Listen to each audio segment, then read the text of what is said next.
Donc Alexandra, bonjour, merci infiniment d'être là.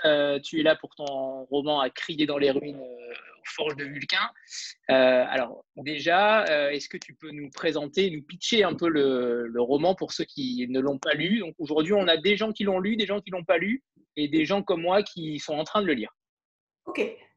Alors tout commence par la catastrophe de Tchernobyl. On suit Léna et Ivan qui ont 13 ans à ce moment-là, au moment de la catastrophe. Et Léna doit partir en France. En fait, ses parents ont décidé de s'exiler, de partir, puisque son père est ingénieur à la centrale et il sait quelles vont être les conséquences. Et Ivan, lui, reste en URSS. Donc, il va y avoir une séparation. Et en fait, quand le roman s'ouvre sur le retour de Léna en Ukraine. Donc, on sait qu'elle revient, mais on ne sait pas pourquoi elle revient. Et pourquoi elle revient aussi tardivement. Voilà. C'est bien, c'est bien. Tu n'as spoilé personne, c'est parfait. C'est parfait. C'est parfait. Alors, je vais commencer déjà pour lancer un peu la discussion. On a parlé hier avec David du titre déjà.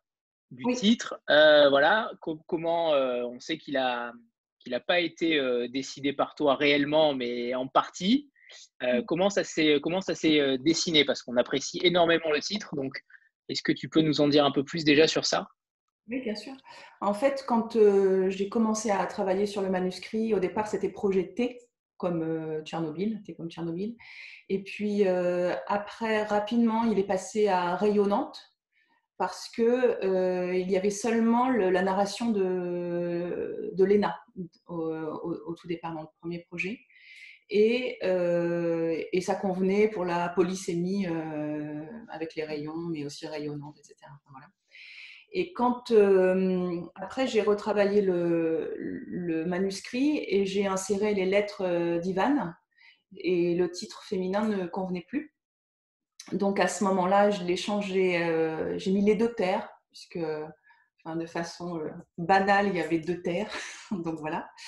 Et d'ailleurs, quand j'ai signé avec David, le contrat enfin, c'est marqué les deux terres, manuscrit les deux terres.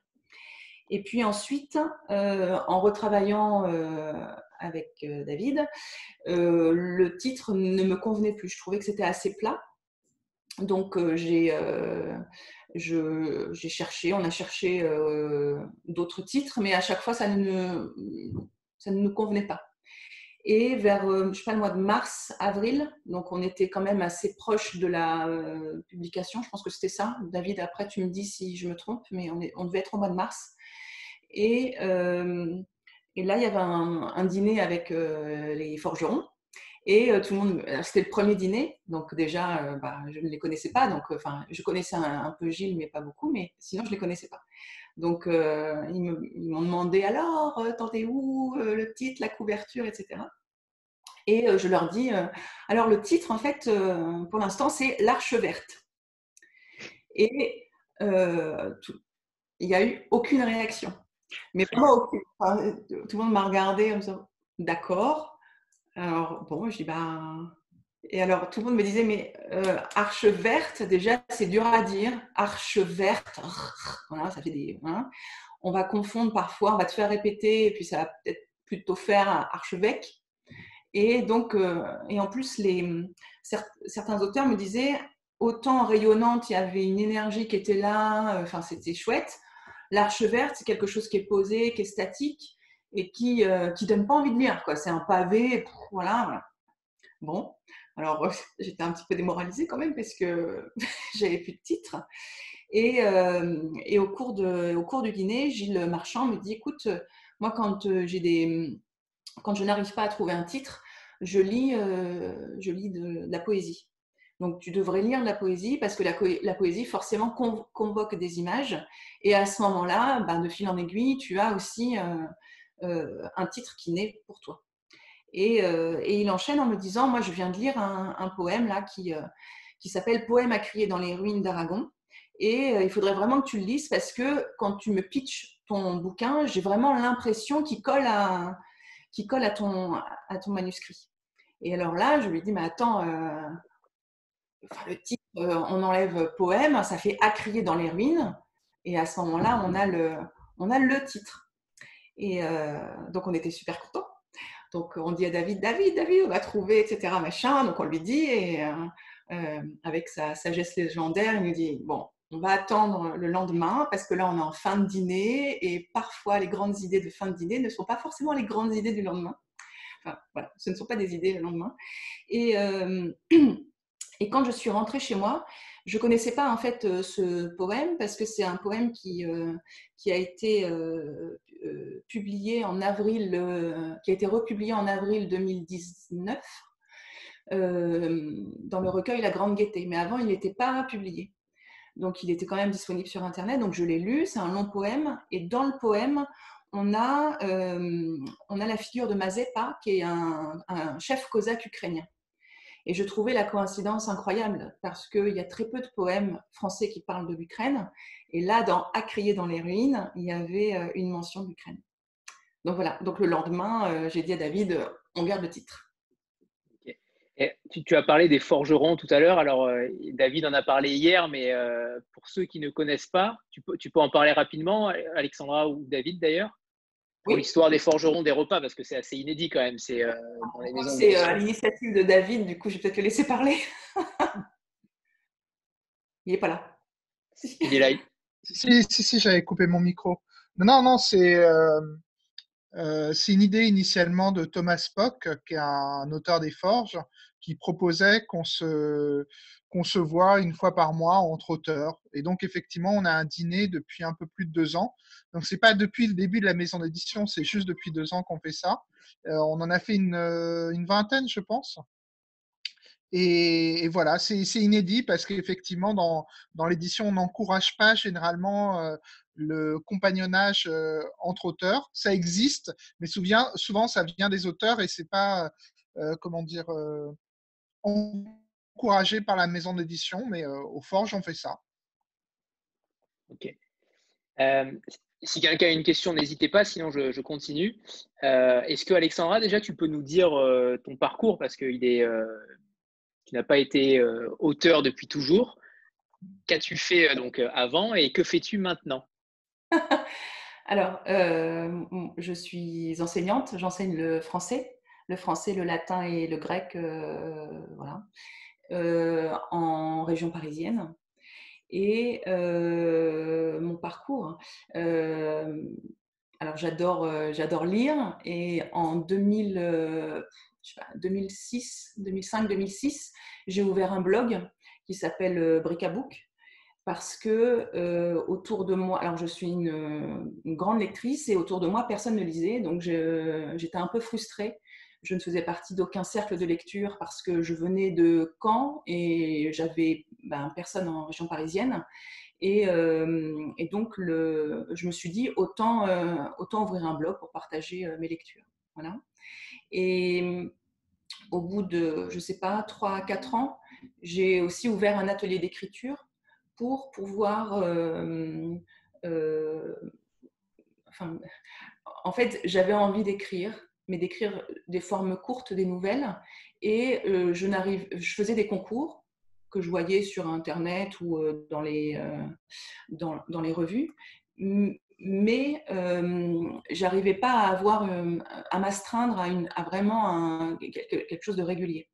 Et donc, je me suis dit, autant ouvrir un atelier d'écriture, puisque si j'ouvre un atelier d'écriture, obligatoirement, je vais être obligée d'y participer chaque semaine. Donc voilà, donc j'ai commencé à écrire donc chaque semaine un texte court à partir d'une photo. Et puis ensuite, je suis passée à la forme longue, donc en 2016. J'ai commencé à écrire le manuscrit en décembre 2016. D'accord. Et comment, est-ce que tu as une histoire particulière avec l'Ukraine ou les pays de l'Est ou pas du tout? Alors, oui, je suis d'origine ukrainienne. Mes 4 grands-parents sont arrivés en France dans les années 30. Donc, j'ai vraiment effectivement un lien avec l'Ukraine. Oui. D'accord. C'est ce qui t'a décidé à écrire? Tu avais déjà le sujet en tête qui te parlait ou c'est venu plus tard? En fait, j'avais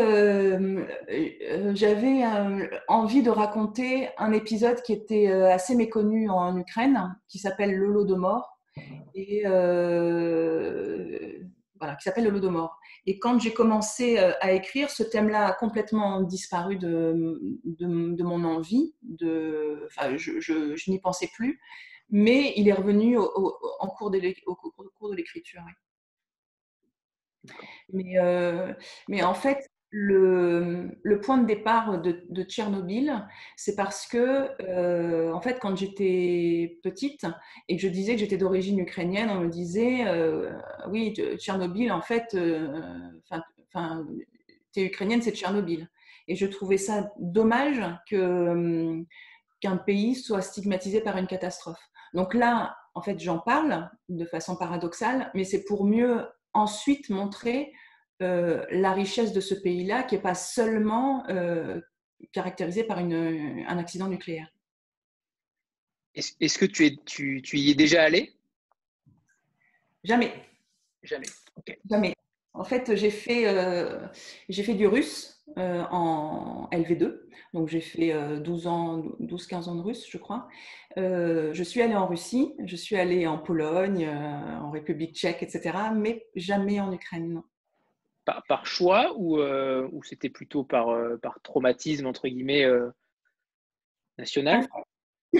En fait, à un moment donné, je m'étais dit avec ma grand-mère qu'on y retournerait ensemble. Et puis, la vie a fait que ma grand-mère n'a pas pu quand j'étais adulte. Donc, j'ai laissé ce projet de côté. Et actuellement, je pense que j'aurais du mal à y aller en tant que touriste. Il faudrait vraiment que je trouve une personne qui m'accompagne pour découvrir l'Ukraine telle qu'elle est, avec les petits villages, etc., plutôt que de passer par un circuit touristique. Où là, je pense que je me sentirais frustrée, oui. Donc pour l'instant, non, mais j'espère pouvoir y aller, oui. Alors, si quelqu'un a une question, n'hésitez pas. Hein. Oui, vas-y. Oui, et donc hello, moi c'est Marie. Donc je fais partie de ceux qui n'ont pas lu le roman, mais j'avais beaucoup envie de le lire. Donc voilà, c'était une super occasion. Et la question que j'avais en fait, c'était par rapport aux maisons d'édition. Est-ce que le sujet de ton livre aurait pu être un obstacle ou a posé des difficultés? Parce que c'est quand même un sujet à la fois sombre et lumineux. Enfin, c'est-à-dire il y a l'histoire d'amour, mais il y a aussi le Tchernobyl, la séparation, enfin tout ça. Alors, je ne sais pas si… je sais pas. Aucune idée. Après, je sais qu'il y a une maison d'édition qui était intéressée, mais tout en me disant, OK, Tchernobyl, enfin, vous parlez de Tchernobyl, mais vous n'accentuez pas assez sur les morts, sur les maladies et les conséquences de Tchernobyl. Donc, à ce moment-là, le lecteur aura envie de lire ces choses-là. Est-ce que vous pourriez mettre aussi dans votre roman ajouter ceci. Et j'ai dit à cette éditrice que c'était pas l'objet de mon roman, au contraire, que je voulais vraiment m'en éloigner, qu'il y avait déjà des romans ou voire même des témoignages de type La supplication de Svetlana Alexievitch qui en parlaient merveilleusement bien, et que je me voyais pas moi après faire la même chose. Enfin, c'était pas le but, non.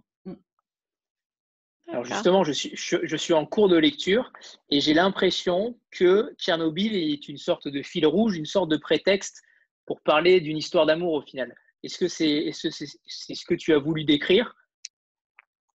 Alors, pour moi, Tchernobyl, c'est vraiment l'élément perturbateur par excellence, effectivement, puisque c'est lui qui lance la narration. Après, j'avais aussi envie de montrer que Tchernobyl, c'était une tragédie moderne, en quelque sorte. Puisque, en fait, pour moi, Tchernobyl, c'est vraiment la démesure humaine. Et la démesure humaine, on la retrouve aussi dans les tragédies antiques ou dans la mythologie antique. Voilà.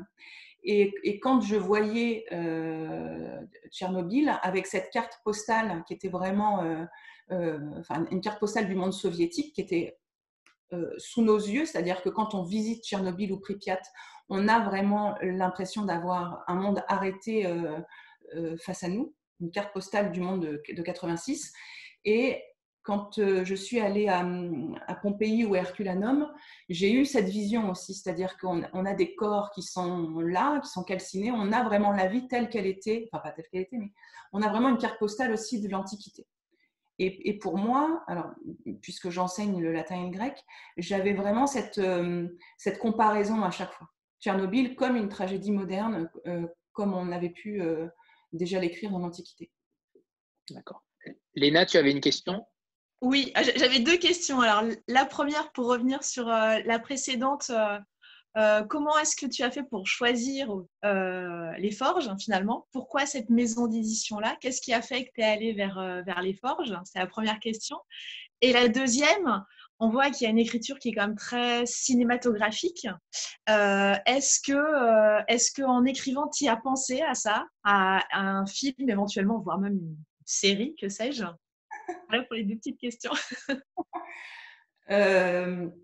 Alors pour les forges, j'ai pensé aux forges parce que pour moi, c'était le manuscrit, c'était raconter la catastrophe de Tchernobyl, mais sous un angle différent, c'est-à-dire raconter la catastrophe, mais avec une histoire d'amour.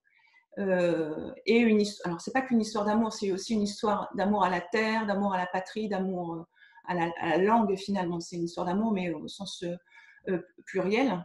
Et d'ailleurs, c'est surtout une histoire de séparation plutôt que d'amour, puisque Léna et Ivan sont séparés. Et donc, ce biais-là, je l'avais aussi trouvé lorsque j'ai lu Gilles Marchand. C'est-à-dire que Gilles Marchand, par exemple, dans Un funambule sur le sable, il va parler du handicap, mais de façon complètement détournée et voire même poétique. Et je me suis dit, mais c'est ça en fait, c'est-à-dire que c'est un éditeur qui ose parler des choses non pas de façon frontale, mais de façon décalée. Et ça m'a plu. Voilà pourquoi je l'ai envoyé aux forges. Et sinon, alors l'écriture cinématographique, alors je ne sais pas, c'est-à-dire que pour moi, quand j'imagine une scène, je vais d'abord faire un premier jet où c'est vraiment la narration brute. Après, je laisse reposer et quand je reviens sur cette narration, grâce aux actions que j'ai écrites, je peux m'immerger dans cette scène et à ce moment-là, c'est un peu comme une scène finalement que je vivrai de l'intérieur. Et donc, tous les sens sont aux aguets à ce moment-là quand je suis en train d'écrire. Je me dis dans cette scène-là, comment je serai et comment le rendre finalement au lecteur. Voilà. Après, s'il y a un producteur dans la salle, par là. pourquoi pas, voilà. Je n'ai pas réfléchi encore aux acteurs, mais bon. La parole est à restant monsieur sur le... Pardon.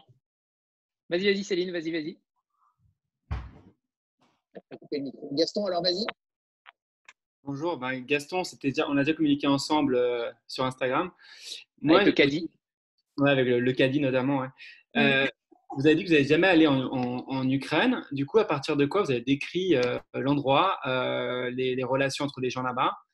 À partir de descriptions de votre entourage qui a dû connaître la situation là-bas ou de descriptions plus générales de la littérature ou, En fait, il y a 2 choses. C'est un sujet qui m'intéresse depuis longtemps. Donc, j'ai pas mal lu autour de Tchernobyl, que ce soit lu ou même vu des films ou regardé des documentaires. Enfin, à chaque fois, c'était vraiment quelque chose qui m'appartenait déjà en propre et que j'avais déjà digéré. Donc ça, quand j'ai commencé à écrire, je m'en suis souvenue sûrement de façon inconsciente, mais je n'avais pas besoin de regarder de nouveau ou de me réapproprier ce savoir-là puisque je l'avais en moi. En revanche, comme je ne suis jamais allée à Pripyat, quand j'ai voulu décrire cette ville, il fallait pour moi que ce soit vraisemblable, même pour quelqu'un qui a déjà visité cette ville. Enfin, c'était primordial. Donc, je me suis servi des outils Internet, notamment sur Google Earth, où on peut, en tant que petit bonhomme, se balader dans Pripyat. Donc, je me suis baladée dans Google Earth avec mon petit bonhomme des jours et des jours durant. Et après, l'imaginaire fait que je comble les autres sens, c'est-à-dire que j'avais la vue Et après, j'ai ajouté les autres sens pour vraiment pour faire vrai. Et, j'étais contente, parce qu'un soir, lors d'une dédicace, il y a un réalisateur qui était allé à Pripyat pour faire un documentaire et qui m'a dit, mais franchement, bravo, puisque je m'y suis retrouvée. Et donc là, pour moi, c'était un très beau compliment, même s'il ne le savait pas, puisque moi, je ne suis jamais allée à Pripyat et j'avais réussi à recréer l'ambiance et l'atmosphère. Merci. Céline, à toi? Du coup, je suis désolée, je reviens sur le sujet série. Je sais pas. Mais le hasard, j'imagine, a voulu qu'il y ait une série qui est sortie au même moment ou pas très loin de la sortie de votre livre, donc la série Tchernobyl qui a fait beaucoup parler d'elle, enfin, on a beaucoup entendu parler. Est-ce que vous pensez que ça a boosté un peu la com autour de votre livre ou au contraire que ça a peut-être fait trop de Tchernobyl, Tchernobyl à ce moment-là? Enfin, est-ce que vous pensez qu'il y a eu une influence ou pas du tout? Je pense qu'il y a eu les deux. C'est-à-dire que quand le contrat a été signé, on ne parlait pas du tout de la série. Donc, on a travaillé vraiment sans savoir qu'il allait avoir une série. Et c'est vrai que tout a été terminé vers le mois d'avril ou mai. En fait, c'était déjà parti à l'imprimeur. Et à ce moment-là, on a su qu'il allait avoir une série. Donc, on s'est dit, ce qui est pas mal, c'est qu'il y avait déjà quand même une série qui parlait de cet événement-là. Donc, les gens vont aller pouvoir peut-être se documenter ou alors aller avoir envie de continuer la série. Donc, j'ai eu effectivement des lecteurs qui m'ont dit, en salon, j'ai vu la série de Tchernobyl et j'ai très envie de continuer avec votre livre. Après, il y a eu aussi des personnes qui pensaient retrouver l'atmosphère un peu mortifère de la série ou beaucoup plus politique, alors que le propos n'est pas non plus le même. Donc, en fait, je pense qu'il y a eu les deux, c'est-à-dire que soit les gens ont pu être déçus parce que je n'aborde pas du tout le Tchernobyl de la même façon que la série. Et après, j'ai eu aussi d'autres personnes qui m'ont dit c'était bien parce qu'on a un autre point de vue, on a la petite histoire dans la grande histoire. Donc, je pense qu'il y a eu les deux. Et c'est vrai qu'au départ, les journalistes, au moment où le livre allait sortir, donc au mois de juillet-août, les journalistes ont demandé à David si j'avais connu Tchernobyl, si j'étais une enfant de Tchernobyl, etc. Ils ont essayé de titiller pour voir s'ils pouvaient tirer le pathos de tout ça, en quelque sorte. David, tu veux peut-être nous parler de ta manière d'éditer Alexandra? Comment tu as découvert le manuscrit et pourquoi tu as eu envie de l'éditer? J'ai déjà beaucoup parlé hier, donc il faut peut-être laisser parler Alexandra. Mais je rebondis peut-être sur une remarque qui a été faite tout à l'heure sur est-ce que le sujet aurait pu être un obstacle pour d'autres maisons d'édition? En fait, pour moi, ça a été très simple. C'est très simple. C'est-à-dire que le texte m'a attiré par le nucléaire, l'ostalgie et le rapport à la littérature, c'est-à-dire le rapport à la littérature du personnage et de la narration. Après, j'ai une hésitation sur le côté histoire d'amour, parce que j'ai une approche souvent très cérébrale des textes, et donc je manque un peu de tact et de sensibilité sur ces choses-là. Et je ne savais pas si j'étais le bon éditeur pour éditer ce texte, mais finalement, je l'ai édité. Voilà. Donc, mais peut-être qu'Alexandra veut compléter. Alors,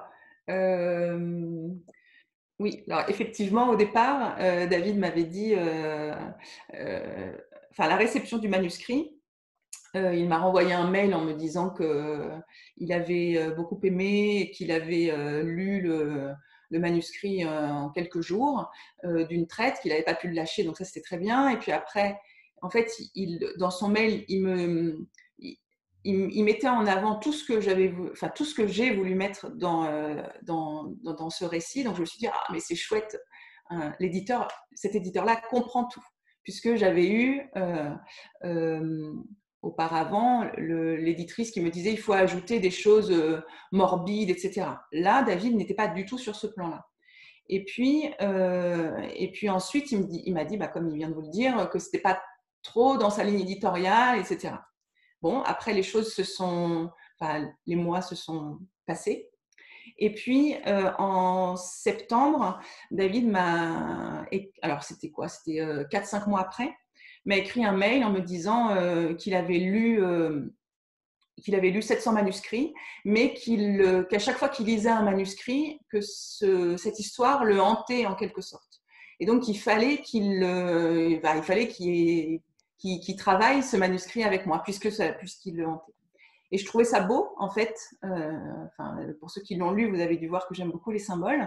Et là, je trouvais que symboliquement, c'était merveilleux. C'est-à-dire qu'il y avait que le manuscrit hantait l'éditeur et qu'il fallait à tout prix qu'il en fasse quelque chose. Donc voilà, je trouvais ça très beau. Moi, j'ai une question, Alexandra. Moi, je l'ai lu à la sortie et j'ai adoré. J'aimerais bien que tu nous parles du lien que tu fais avec peut-être des tragédies plus classiques. Enfin, est-ce que ça t'a inspiré des histoires d'amour un peu tragiques? Est-ce que ta formation classique, ton amour pour le latin et le grec t'ont servi dans ton travail d'écriture? Oui. Alors, en fait, quand j'ai écrit le synopsis de ce roman, je n'ai pas du tout mis de lien avec l'Antiquité. Le synopsis, c'est vraiment la narration de base avec, au début, il se passe ça, et puis au milieu, voilà, les péripéties, puis à la fin, il se passe ça. Et en fait, en commençant l'écriture, je me suis aperçue que le lien se faisait de façon naturelle. Donc après, j'ai essayé de voir, de creuser finalement pourquoi ce lien avec l'Antiquité me parlait tant. Et puis après, j'ai fait le lien avec Pompéi, mais il y avait aussi d'autres mythes. Par exemple, il y a le mythe de l'androgyne de Platon, qui explique qu'au départ, l'être humain était un être beaucoup plus fort avec 4 bras et 4 jambes. Et les dieux, voyant, ils ont eu peur de cet être qui allait peut-être les surpasser. Donc, ils ont scindé les hommes en 2. Et à ce moment-là, en fait, ça voulait dire que ces êtres séparés allaient se rechercher toute leur vie sans forcément se connaître. Et là, je trouvais qu'il y avait cette première séparation finalement avec une catastrophe qui engendre une autre séparation, donc avec vraiment d'un côté l'ouest et l'est, et puis ce mur qui les sépare doublement. Et puis après, je pense qu'inconsciemment aussi, c'est-à-dire que les histoires d'amour à la Roméo et Juliette, c'est quelque chose qui m'habite depuis longtemps. Il y en a plein. Et donc, peut-être que j'ai voulu, pas renouveler le genre, mais mettre ça aussi. Voilà. Ça t'a rattrapé, quoi. Oui, tout à fait. Et c'est assez... moi, j'adore ça, c'est-à-dire que au départ, on a une histoire qu'on souhaite raconter, mais on ne sait pas comment on va la raconter. Et je crois que c'est un processus qui se crée de façon inconsciente. Et puis, à un moment donné, quand on pose le manuscrit et quand on regarde, on dit « Ah oui, tiens, c'est comme ça que je la raconte, et pas d'une autre façon. » Et finalement, cette façon de raconter va servir aussi le propos, va le démultiplier en quelque sorte. Moi, j'ai une question. Je fais partie aussi des... Je crois que je parle avec quelqu'un, non? Oui, Anaë, on est ensemble, mais c'est pas grave, vas-y. Merci. Je fais partie des gens qui n'ont pas lu le livre. Cela dit, m'intéresse beaucoup. Et justement, je me demandais par rapport à ce que vous aviez dit, comme quoi c'était un peu, pas décevant, mais frustrant du moins, que les gens associent l'Ukraine à Tchernobyl. Est-ce que suite à ce livre, vous avez eu des retours de personnes qui auraient changé, qui vous auraient dit « Ah bah tiens, j'ai une totale autre vision de l'Ukraine ». Et vous avez donc réussi ce tour de main que vous vouliez faire. Ouais. Oui, Oui, tout à fait. En fait, il y a plein de lecteurs qui m'ont dit, mais maintenant j'ai envie, enfin je ne connaissais pas l'Ukraine et j'ai envie de découvrir ce pays. Et pour moi, c'est enfin, c'est un très joli compliment, effectivement. Ouais. Et puis après, j'ai eu aussi des Ukrainiens de Paris qui m'ont écrit ou qui m'ont appelé en me disant que c'était vraiment bien qu'il y ait enfin un roman qui parle de l'Ukraine et pas seulement de Tchernobyl. Voilà. Et voilà, il y avait un côté je vous remercie de l'avoir fait, et ça, c'était beau. Ok. Ne vous inquiétez pas, ça risque de couper d'ici Ouais. peu de temps, mais D'accord. on revient rapidement. Valérie, vas-y, tu peux commencer à poser ta question. Oui, Alexandra, merci. Merci, Anthony. Alexandra, je voulais savoir comment tu avais travaillé sur la structuration de ton roman, parce que tu viens de parler d'un synopsis. Mais est-ce que tu as défini chaque personnage? Est-ce que tu as fait une fiche pour chaque personnage, ou intrinsèquement, déjà, tu savais comment ils étaient, comment ils réagiraient? Et est-ce que c'est en écrivant au fil du livre que tu les as définis? Alors non, je les ai définis. Alors j'ai écrit le synopsis, et après avoir écrit le synopsis, j'ai utilisé des fiches couleurs. Il y avait, en fait, j'avais des fiches des péripéties, et j'avais des fiches personnages aussi. J'ai fait des fiches personnages, et pas seulement sur le. En fait, le personnage. Alors, je ne sais pas où j'ai lu ça, je ne m'en rappelle plus, mais un écrivain disait que lui, pour vraiment brosser, pour que le personnage soit assez épais et consistant, il fallait par exemple que je sache même quel était son plat préféré, ou comment il aimait dormir, de quel côté, etc. Bon, alors je trouvais ça un peu bizarre parce que ça n'allait pas forcément me servir pour la narration. Mais je pense que à partir du moment où on connaît vraiment son personnage comme si c'était nous, après, il agit différemment. Après, bon, c'est pas parce qu'il aime la tartiflette plutôt que le taboulé que ça changera quelque chose. Mais peut-être que si, enfin, voilà, dans une posture, dans une façon de se tenir, enfin, je sais pas. Mais oui, donc il y avait vraiment des fiches assez détaillées sur les personnages. Et parfois, je pense que ça me permet d'avoir une certaine cohérence dans le personnage, puisque quand j'écris, j'arrive à voir ce qu'il pense finalement. Voilà, donc oui, j'avais, dans mon salon, il y avait plein de fiches partout. Enfin, c'était, c'était un foutoir sans nom, mais voilà. Voilà. Et est-ce que ça ne t'a pas enlevé finalement une certaine spontanéité? Alors après, pour ses attitudes, ou pour ses réactions? Oui, tout à fait. Alors, alors là, c'était mon premier, donc je pense qu'il fallait aussi que je me rassure aussi avec ces petites fiches. Et après, la même chose s'est passée pour le synopsis, c'est-à-dire que si je vous montrais le synopsis de base, vous verriez que c'est pas totalement la même histoire. Et donc, pour les personnages, c'est la même chose, c'est-à-dire que j'avais ces fiches types, et après, je les mets de côté, c'est-à-dire que je les lis avant l'écriture, et une fois que l'écriture a commencé, en fait, je les ramasse, elles ne sont plus là. Donc, c'est un petit peu comme si c'était quelque chose d'inconscient qui revenait. Donc, il y a des choses que j'ai gardées et des choses dont je ne me souviens plus. Et c'est la même chose pour le roman. Il y a des passages, notamment l'histoire de l'Holodomor, etc., qui n'apparaissaient pas du tout dans le synopsis de base. Et je crois même que le synopsis de base, il y avait vraiment une partie Léna et une partie Ivan. Il y avait vraiment deux parties et qui n'existent plus là, du tout. Qui n'ont jamais existé d'ailleurs. D'accord, merci. Alors moi, je ne sais pas si vous m'entendez bien. Oui, t'entends. Nickel. Je suis désolée, je crois que j'ai coupé la parole à quelqu'un, mais je c'est pas grave, c'est pas grave. Ça marche. Je trouve que déjà, j'ai adoré, je l'ai lu il y a un petit moment.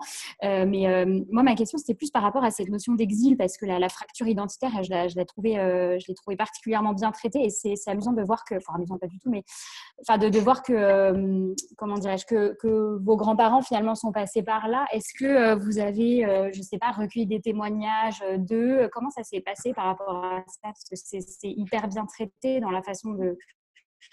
Enfin, la quête d'identité, finalement, de l'héroïne. Oui. Alors, en fait, l'exil, c'est un thème qui m'intéresse depuis très longtemps, justement parce que ma grand-mère, quand j'avais 6-7 ans, ma grand-mère me disait toujours je ne sais pas qui je suis, puisque quand je suis en France, on me dit que je suis l'Ukrainienne, et elle est retournée en Ukraine, donc, et quand je retourne en Ukraine, on me dit tu es la petite Française. Et je pense que c'est assez traumatisant, oui, mais c'est assez, ça interpelle un enfant quand la grand-mère qui représente vraiment l'autorité et puis les racines, quand la grand-mère dit mais je ne sais pas qui je suis. Et donc après, lorsque j'ai lu pas mal de livres sur l'exil, donc là aussi c'est quelque chose qui me parcourait. Et puis, alors de façon que je n'avais pas perçue, mais qu'on m'a dit après, quand ma tante après a lu mon roman, m'a dit « mais toi aussi, tu as vécu l'exil quand tu étais petite ». Et ça, c'était quelque chose que je n'avais jamais perçu. Et effectivement, j'ai aussi vécu un déracinement quand j'étais petite. Alors, pas un déracinement entre pays, mais un déracinement familial. Donc, je pense qu'on met quand même de soi, quand même. Enfin, surtout pour un premier roman, on met ce qui nous hante, en fait, nos fantômes. Et là, mes fantômes, c'était effectivement de parler de l'Ukraine, parce que je trouvais que voilà, l'Ukraine n'avait pas l'image qu'elle devait avoir. Et en même temps, cet exil que j'avais pu vivre et que je ne voyais même pas moi comme un exil, mais que les autres voyaient comme un exil. Enfin, vous voyez, donc voilà, c'est quelque chose qui me hantait. Et c'est peut-être pour ça que lorsqu'il a fallu que je me mette dans la peau de Léna, j'ai réussi à retranscrire ça, sans doute. Moi, j'ai une autre question. C'est vrai que le tout premier roman est assez personnel.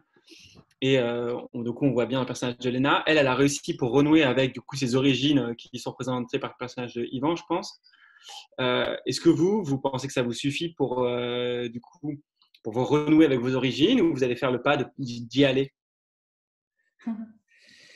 Alors, je ne sais pas si j'ai vraiment rompu, si j'ai coupé le fil avec mes origines vraiment, parce que lors des fêtes familiales, tout ce qui est plat ukrainien, chansons ukrainiennes, ça a perduré.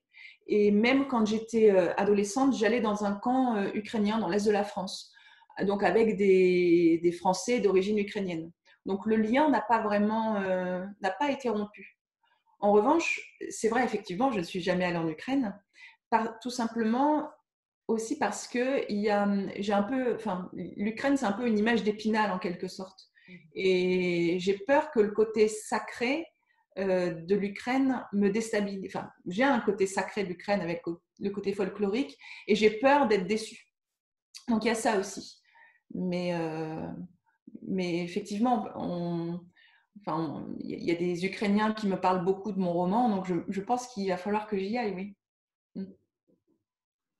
Mais couper, non, j'ai pas coupé vraiment avec mes racines. Est-ce qu'il a été traduit ou il va l'être du coup Ah bah ça, je ne sais pas. J'espère. J'espère. Mais ça, je ne sais pas encore. Moi, je voulais revenir sur la partie écriture de ton roman. Entre le synopsis que tu as écrit et la version finale, combien s'est passé de temps et combien tu as dû écrire de jets différents du roman pour arriver à la dernière version, celle qui est publiée? Oui. Alors, j'ai commencé en décembre 2016. Et mon premier jet, c'était septembre 2017. Là, j'ai cru que j'avais terminé, que c'était bien, etc. Donc, je l'ai fait lire à des amis. Et ils m'ont dit, il y en a une qui, elle, est particulièrement sans filtre, c'est-à-dire qu'elle dit toujours ce qu'elle pense et voilà, elle peut pas s'empêcher, enfin, elle ne peut pas faire autrement. Et donc, j'avais un peu peur, mais je lui ai fait lire. Et elle m'a renvoyé un message en me disant seulement bluffant. Et je me suis dit, bon, ben, ça veut peut-être dire que j'ai le droit de l'envoyer à des éditeurs. Donc, j'ai commencé à l'envoyer à des éditeurs vers octobre 2017, je pense. J'ai commencé à avoir des retours aussi d'éditeurs à partir de ce moment-là. Et au mois d'avril-mai 2018, je l'ai relu. J'ai relu mon manuscrit et je pense que, si c'était à refaire, c'est ce que je ferais. C'est-à-dire qu'à partir du moment où le premier jet est terminé, il faut refermer. C'est assez difficile parce qu'on est impatient. On veut savoir ce que vaut finalement ce manuscrit-là, donc on l'envoie. Mais si c'était à refaire, je refermerais le manuscrit pour le laisser de côté 5-6 mois. Et ensuite, à la relecture, en fait, il se passe c'est un phénomène très étrange. C'est-à-dire qu'on sait qu'on l'a écrit, on sait ce qu'on a écrit aussi, mais quand on le relit, on le lit vraiment comme un lecteur lambda. Et donc, il y a à la fois le côté « Ah, c'est chouette, j'avais oublié, c'est pas mal ça quand même », mais il y a aussi le côté « Là, ça va pas du tout, c'est pas cohérent ou c'est pas assez développé ». Et au moment de la relecture, il y avait, je trouvais qu'Ivan ne parlait pas assez, qu'il n'avait pas de voix et je trouvais ça dommage parce qu'il avait aussi le droit de parler, le droit de s'exprimer. Et c'est là où j'ai inséré les lettres d'Ivan. Donc à ce moment-là, ça a duré, je ne sais pas, 3 mois à peu près, 2-3 mois pour réécrire, pour écrire ces lettres, pour trouver déjà... il fallait déjà trouver un moyen de faire parler Ivan. Et je ne voulais pas que ce soit une double narration, je ne voulais pas que ce soit un entrelac de narrateurs. Je voulais qu'il ait sa propre manière de s'exprimer. Et donc là, j'ai trouvé les lettres. Et une fois que j'ai trouvé les lettres, il fallait savoir ce que je mettais et quelle ponctuation, quel élément finalement était dans ces lettres-là. Donc ça a duré 2-3 mois. Et puis, donc, on est là on va dire, juillet 2018. Et en septembre 2018, j'ai commencé à travailler, octobre 2018, j'ai commencé à travailler avec David. Donc, en octobre 2018 pour la rentrée 2019. Donc là, c'est un autre travail qui a lieu.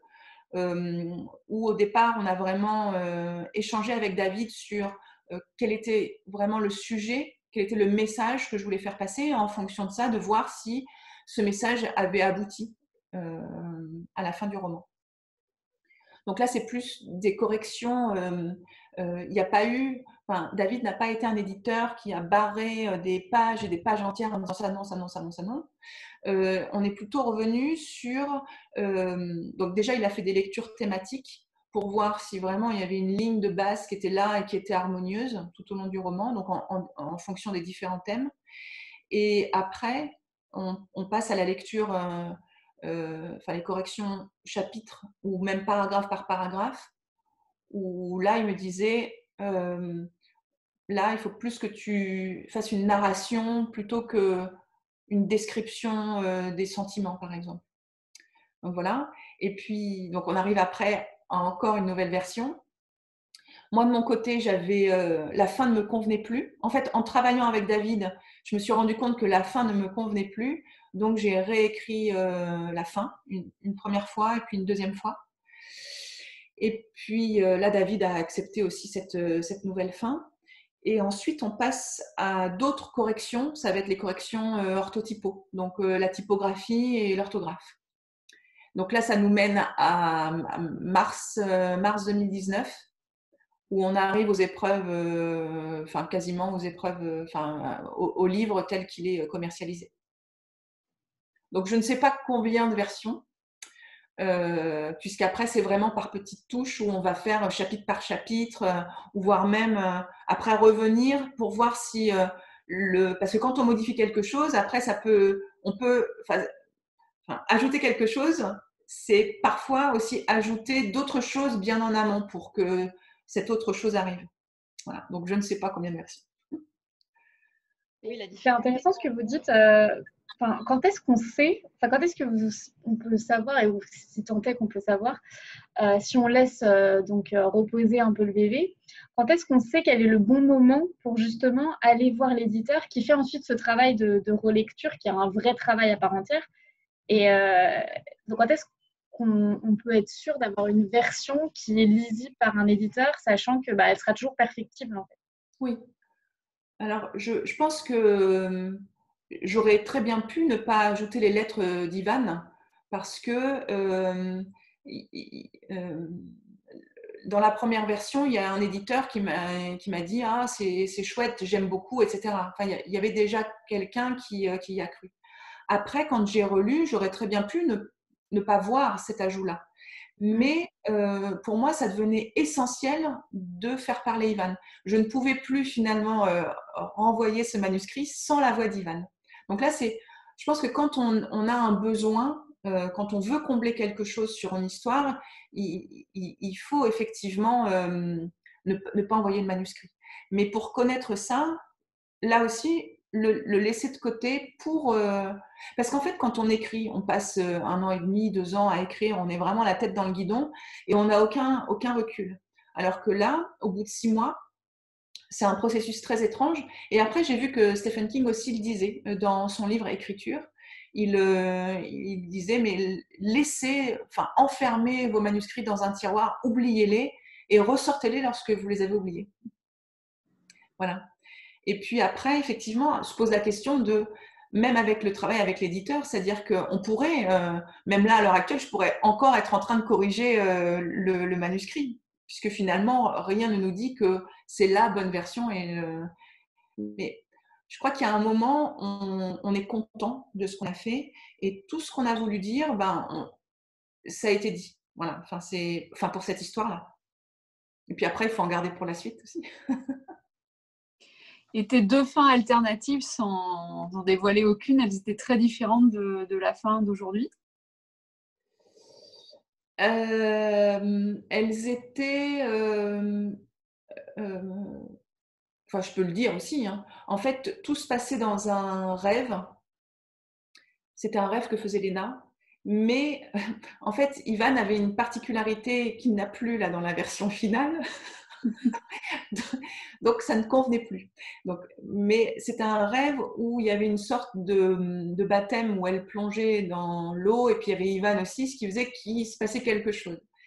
Et il y avait un côté très onirique. Là, en fait, pour moi, la fin est plus ouverte. C'est-à-dire que... ah bah oui, mais certains n'ont pas lu. Stop. C'est pas la même.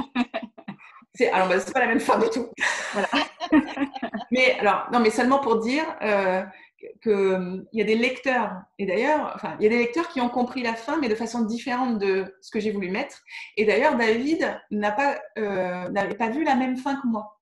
Donc, c'est ça qui est très drôle, c'est-à-dire que j'ai voulu créer une fin ouverte, dans le sens où on peut imaginer tout et son contraire. Enfin, presque. Voilà, mais je ne peux pas en parler. La question piège, merci. Et du coup, là, quel est le... Pardon. Désolée. On ne comprend pas, Alicia. Vas-y, Léna. Vas-y, Léna. Je crois que je bug en fait à chaque fois que je parle, donc allez-y. Alors, tu disais, j'en garde pour la suite. Ça veut dire, j'imagine, pour le suivant. Est-ce qu'on peut avoir quelques éléments sur le suivant? Est-ce que tu es déjà en train d'y penser, d'y travailler, etc. Est-ce que tu as mis à profit le confinement pour écrire la suite? Alors, en fait, j'ai commencé à écrire celui que j'écris avant de signer avec David. Parce que après avoir ajouté les lettres d'Ivan, j'ai envoyé aux éditeurs et je me suis dit, bon, là, maintenant, il faut que je laisse. De toute façon, je ne peux pas non plus ajouter éternellement. Et j'ai un ami qui m'a dit, mais ne reste pas comme ça dans l'expectative, puisque sinon tu vas devenir folle. Replonge-toi dans une nouvelle histoire. Donc, je me suis replongée dans une nouvelle histoire. Donc là, c'était en juillet-août 2018. Après, j'avais écrit fin août une 30aine de pages de cette nouvelle histoire. Et ensuite, j'ai commencé mon travail de correction avec David. Donc là, je ne pouvais pas être dans un univers et dans un autre.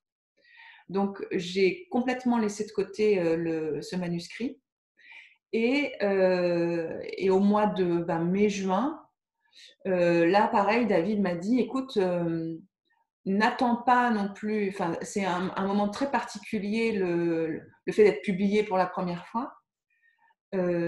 N'attends pas, pour passer un bon été, remets-toi à l'écriture. Donc, ce que j'ai fait. Et donc, effectivement, juillet-août, j'ai repris le projet que j'avais commencé en 2018. Et après, le roman est sorti. Et là, j'étais en train de jongler entre mon travail, les dédicaces, les salons, etc. et l'écriture. Donc, au départ, je me suis dit, avec le confinement, super, dans 3 semaines, il est terminé, c'est magnifique. Parce que là, avant le confinement, j'étais à peu près j'avais un peu moins de 100 pages. Voilà, j'en étais arrivée là. Donc, 100 pages, ça veut dire à peu près 150 pages en format broché. Et donc, je me suis dit, c'est super, il me reste 5-6 chapitres à écrire, ça va être top. Et alors, les premiers temps, je me souviens, la première semaine, j'ai écrit 6 lignes. C'était pitoyable. Mais le confinement fait qu'on est dans une situation vraiment, même si je suis chez moi, j'y suis bien et je suis protégée, c'est quand même une situation qui est anxiogène, c'est-à-dire qu'on écoute les informations, etc. Donc, vraiment, moi, j'ai eu du mal à me replonger dans l'histoire. Et puis après, en fait, je pense qu'il y a quelque chose qui se crée où il y a de nouvelles habitudes. Et à ce moment-là, avec les nouvelles habitudes, j'ai pu de nouveau me replonger dans l'histoire. Donc, voilà. Quand tu as parlé du prochain, David me dit qu'il ne faut pas. Et comme il est là, donc, alors, je peux seulement vous dire que ce n'est pas la suite du roman, qu'il y a des choses qui... Alors, je ne parle pas d'Ukraine du tout, mais il y a quand même des choses qui reviennent, qui étaient là déjà dans le premier roman et que, en fait, ce sont des thématiques qui me hantent, qui me font bouger en quelque sorte, et donc obligatoirement, elles sont là encore. Voilà.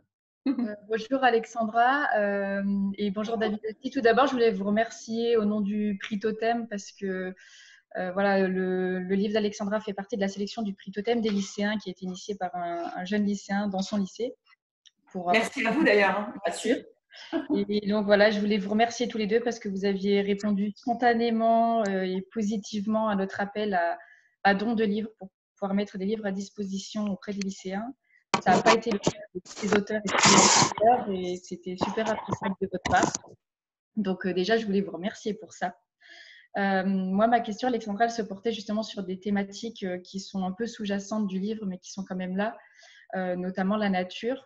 Est-ce que tu avais, dans ton synopsis, prévu de la mettre comme tu l'as mis, sans vouloir trop en dévoiler, mais effectivement, elle est bien décrite et Et c'est peut-être un peu elle qui redonne vie à un Pripyat qui se dépérit. Est-ce que c'était prévu dans ton synopsis ou est-ce que c'est quelque chose que tu as mis naturellement de toi-même parce que c'est un besoin et que la nature fait partie un peu de ta routine, de ton quotidien et de ta façon de vivre? Oui. Alors, en fait, ce qui a déclenché le roman, c'est aussi une lecture d'une BD qui s'appelle Un printemps à Tchernobyl. Mais je l'ai lu en 2015, je crois. 2015 ou 2016.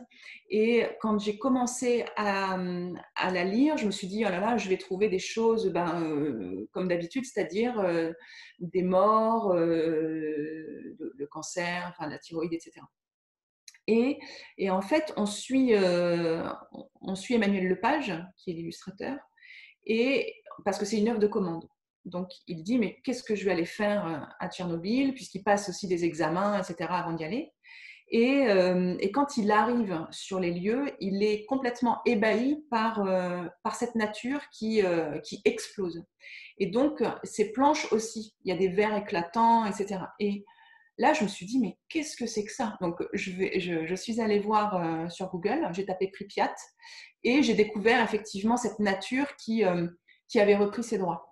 Et la nature est effectivement le premier personnage, si je puis dire, le premier personnage auquel j'ai pensé. C'est vraiment la nature qui a donné lieu à cette histoire. Et ensuite, je me suis dit, mais comment finalement parler de cette nature à travers des personnages? Et donc, je me suis dit, mais qu'il y avait un lien quand même assez fort entre des enfants et la nature. Et à ce moment-là, les personnages de Léna et Ivan ont été créés. Voilà. Et je voulais vous remercier aussi pour cette sélection. Parce que pour moi, les lycéens sont vraiment, ce sont des lecteurs très pointus et à chaque fois leurs questions sont incroyables. Ils voient des choses qui m'épatent à chaque fois. Ils ont un regard différent. Enfin, j'espère qu'on pourra mener à terme l'expérience parce que du coup, voilà, avec la situation, c'est un peu complexe. Mais voilà, je fais un point dans la semaine justement avec le lycéen pour savoir où est-ce qu'on en est. Merci en tout cas pour la réponse sur la nature. Je voudrais bien qu'on parle de la couverture du coup de ce roman qui est quand même très atypique. En tout cas, une fois qu'on l'a vu, on l'oublie pas. Ouais. Du coup, je voulais savoir si vous aviez contribué à la pensée, si vous aviez eu d'autres projets et que vous aviez préféré celui-là par rapport à d'autres. Alors en fait, toutes les couvertures des forges sont faites par Elena Vieillard et c'est elle qui les crée de A à Z. Alors après, peut-être que David pourrait en parler, mais Elena ne lit pas les romans. Et c'est David qui va lui raconter quelques lignes du récit. Et à partir de ce moment-là, c'est elle qui crée, on ne lui impose rien. Et je trouve que la démarche est pas mal dans le sens où elle va être dans la situation du lecteur qui ne connaît pas l'histoire et qui veut découvrir l'histoire. Et donc, elle va créer quelque chose qui va attirer le regard. Donc là, cette couverture-là, je crois que c'est la 3e ou 4e version pour Elena. Mais peut-être que David, tu peux en parler? Oui, c'était la 3e version. Mais les versions qui avaient précédé étaient déjà dans cette piste en fait. Donc ça a été juste un approfondissement et une variation à partir de la piste initiale qu'avait trouvée Elena. Alors pour ceux que ça intéresse vraiment, sur le SoundCloud des Forges, il y a un entretien de 30 minutes avec Elena sur son travail depuis une dizaine d'années. Et c'est vrai que ce qui est peut-être un tout petit peu atypique, c'est que je lui laisse beaucoup de liberté. Alors bien sûr, je valide les couvertures et parfois on fait plusieurs versions. Là, il y en a eu 3. Pour Une bouche sans personne, il y en a eu une. Pour Requiem pour une Apache, qui est le nouveau Gilles Marchand, il y en a eu 16. Pour Uther Pendragon, il y en a eu 11. C'est c'est assez variable. Généralement, on est à 3-4. Voilà. Mais c'est vrai que j'ai l'impression Elena ne travaille dans aucune autre maison d'édition. Le reste de son travail graphique se fait dans d'autres secteurs culturels. Et parce que souvent, les éditeurs-éditrices ont tendance à être très interventionnistes sur ces questions-là.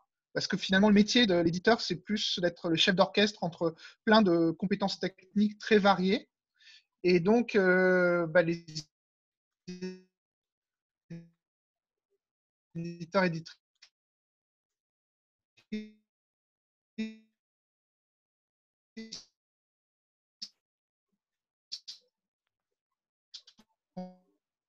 T'entends plus, David, je crois. ont tendance à être... Souvent, ils n'ont pas une... Ça a coupé. Oui. Est-ce que quelqu'un m'entend? Oui. Moyen. C'est pas tout à fait ça. Bon, mais... alors, moi, je vais écouter et voilà. Je vais me contenter d'écouter jusqu'à la fin. J'ai une mauvaise connexion, désolé. Là, c'était bon. Là, ça fonctionne, oui. Je vais en profiter pour m'immiscer. Je ne sais pas si on m'entend. Oui. C'est bon. Oui. Ouais. Du coup, j'avais une question, évidemment. Bon, déjà, j'ai adoré le livre, hein, vraiment. J'ai été très sensible. Et je voulais savoir, moi, je trouve qu'il y a une réelle dichotomie, du coup, entre le choix des parents de Léna, reprendre leur vie en France, du coup, et s'y adapter le mieux possible, et le choix du père d'Ivan, donc empêcher coûte que coûte le déracinement, en fin de compte, et rester sur les terres de la catastrophe. Je voulais savoir si ce choix qu'ont dû faire de nombreuses familles, hein, c'est quelque chose que vous vouliez vraiment mettre en avant, du coup, dans le livre. Oui, oui, tout à fait. En fait, je voulais montrer là, il y a une opposition effectivement entre les scientifiques. Donc, le père travaille à la centrale, il est ingénieur, et le côté d'Ivan, qui est le père d'Ivan, qui est lui plus proche de la Terre. Tout à fait, oui. Mm.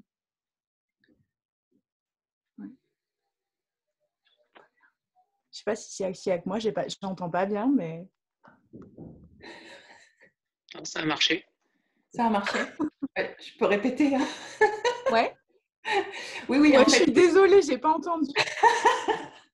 Donc oui, effectivement, en fait, c'était une volonté de ma part de montrer que d'un côté, il y avait ces scientifiques, ces ingénieurs qui étaient peu proches de la nature et qui finalement, ils pouvaient être déracinés et puis repartir à un autre endroit sans plus de conséquences.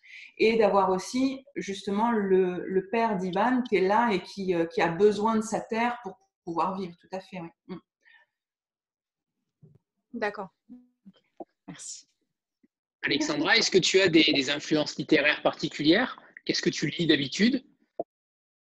Alors, je lis beaucoup c'est très éclectique. Et éclectique, et après, ça change en fonction de ce que je fais aussi. C'est-à-dire que quand je faisais mes études de lettres, obligatoirement, c'était uniquement des classiques jusqu'à l'overdose. Et quand j'ai commencé à enseigner, je me suis tournée vers la littérature aussi jeunesse, puisque à cette époque-là, en collège, on pouvait étudier la littérature jeunesse, on pouvait. Et donc, quand j'ai ouvert le blog, après, j'ai vraiment ouvert mon horizon de lecture avec des œuvres contemporaines. Donc, tout est... Après, je peux vous dire, par exemple, que j'adore Kundera. Et que pour moi, je devais le mettre aussi dans mon roman, comme une évidence en quelque sorte. Et dernièrement, j'ai beaucoup aimé aussi, par exemple, Somoza, La caverne des idées.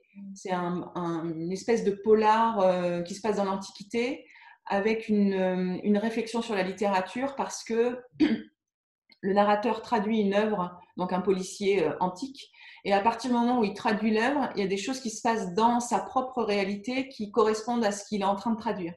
Et petit à petit, donc en fait, on a la narration qui est, la traduction normale. Et après, en fait, petit à petit, le narrateur prend de plus en plus de place dans ses notes de bas de page jusqu'à parfois squeezer la narration principale au profit des notes de bas de page. Et ça, j'avais trouvé ça excellent.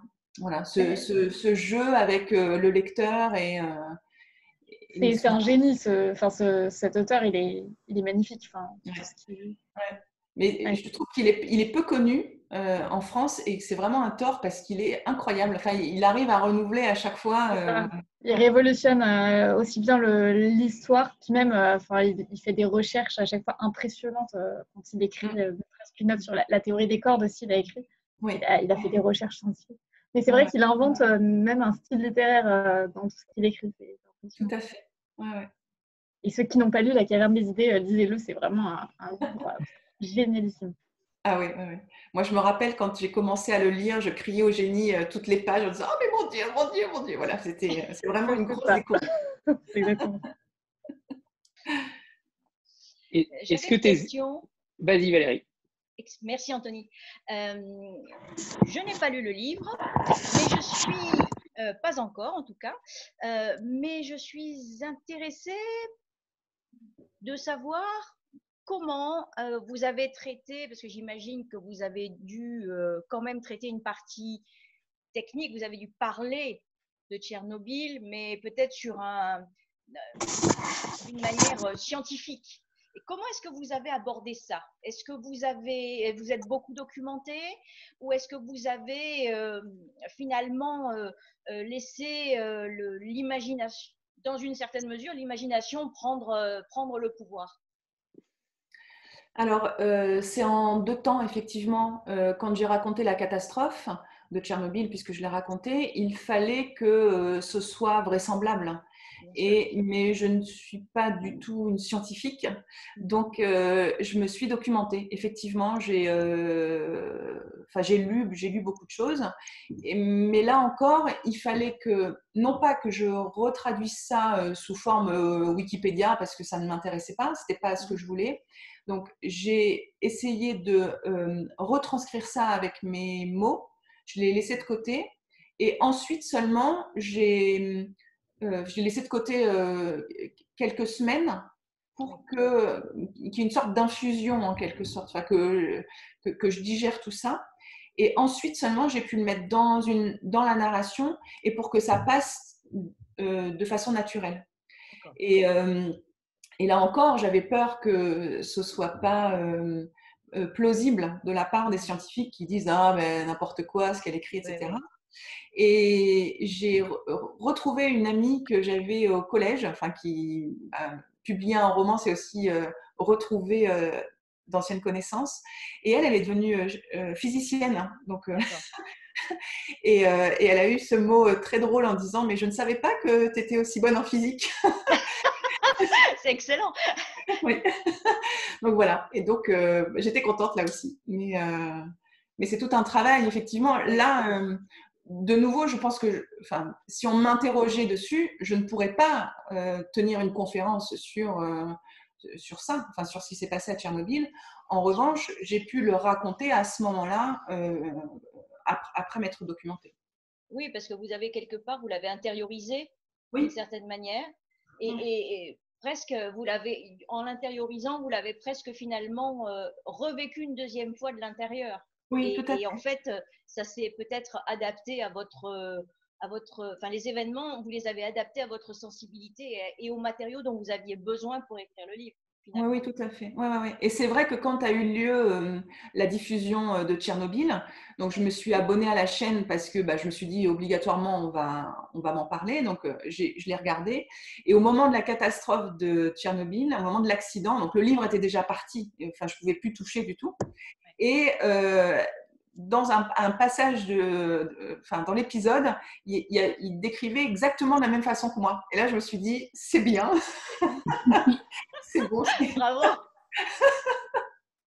Donc voilà. C'est bien. Bravo. Est-ce que tes élèves ont lu le livre, Alexandra? Alors, oui, je leur ai imposé la lecture. Non. Non. En fait, au départ, je ne leur ai pas dit. Parce que enfin, je suis leur prof, je ne suis pas non plus là pour, pour dire j'ai écrit un livre. En revanche, les élèves adorent regarder qui est leur prof. Donc, Alexandra Kozelik, il n'y en a pas 15 millions. Donc, au moment de la rentrée, ils ont googlisé et ils sont tombés justement sur le roman. Donc, ils ont commencé à m'en parler un petit peu, mais pas directement. C'est-à-dire que c'était sur une copie où c'était marqué « Coup de cœur à crier dans les ruines, bravo », mais vis-à-vis de moi, rien du tout. Et en même temps, c'était très bien parce que j'étais la prof j'étais la prof et je n'étais pas là pour parler de moi. Et puis après, petit à petit, les langues se sont déliées, mais pareil, jamais en cours, mais seulement avant le cours ou après le cours. Et je me souviens d'une fois, je ferme la porte de ma classe et il y a un élève qui se retourne, donc il était dans le fond, et il me dit « C'était bien Madame Brive ce week-end ?» Et donc voilà, c'était, je venais du salon et effectivement, voilà, c'était… Et voilà, donc du coup, oui, il y avait les langues, voilà, et pour le prix Libraire en scène, là pareil, ils ont su que j'étais finaliste, et il y a un élève qui est venu me voir à la fin de l'heure en me disant « Mais comment on peut voter pour vous, madame ?» Et donc je leur ai dit « Bah écoutez, il faut déjà lire les 6 livres. Et une fois que vous les aurez lus, à ce moment-là, vous pouvez aller voter à la librairie. Il y a une librairie à Versailles qui fait le prix. Et alors là, de leur dire qu'il fallait lire les 6 livres, ah ouais, non, mais 6 livres, c'est pas possible. Donc voilà, mais c'est rigolo parce qu'ils suivent quand même l'actualité. Et là, avant le confinement, je leur ai donné un livre aussi à lire. Parce que je leur ai dit, bon, on se retrouve le 20 avril, donc voilà, enfin, je vous donne un livre et puis on en parlera après. Et là, il y a une élève qui m'a dit, mais pourquoi vous ne nous donnez pas votre livre à lire?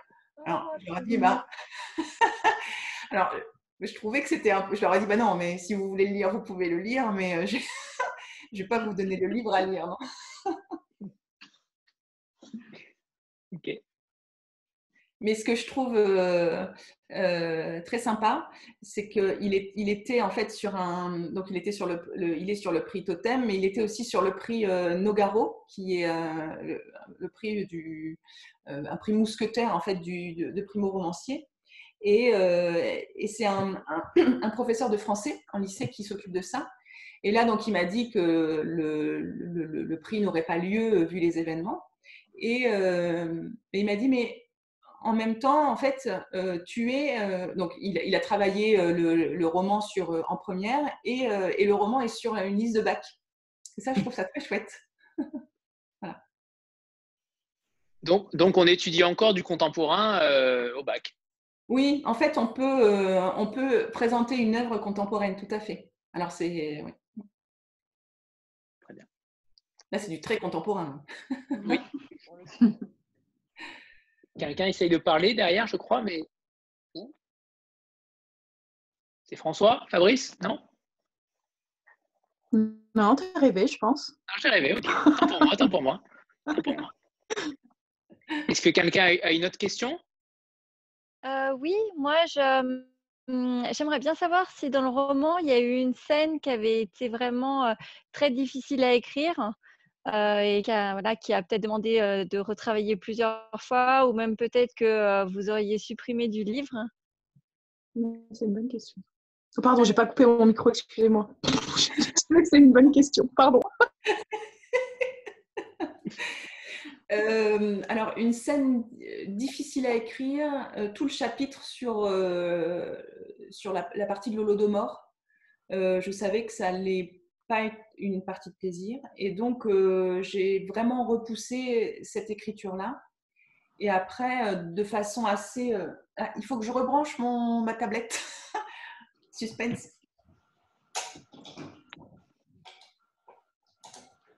Voilà.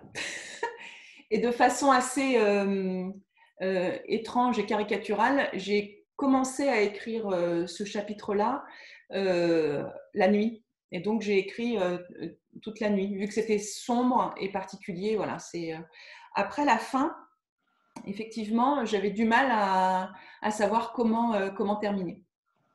Et puis, Je pense qu'il y a aussi des scènes du type scènes d'amour hein, qui sont très compliquées aussi à écrire pour que ça fasse pas bateau ou déjà vu. Quoi.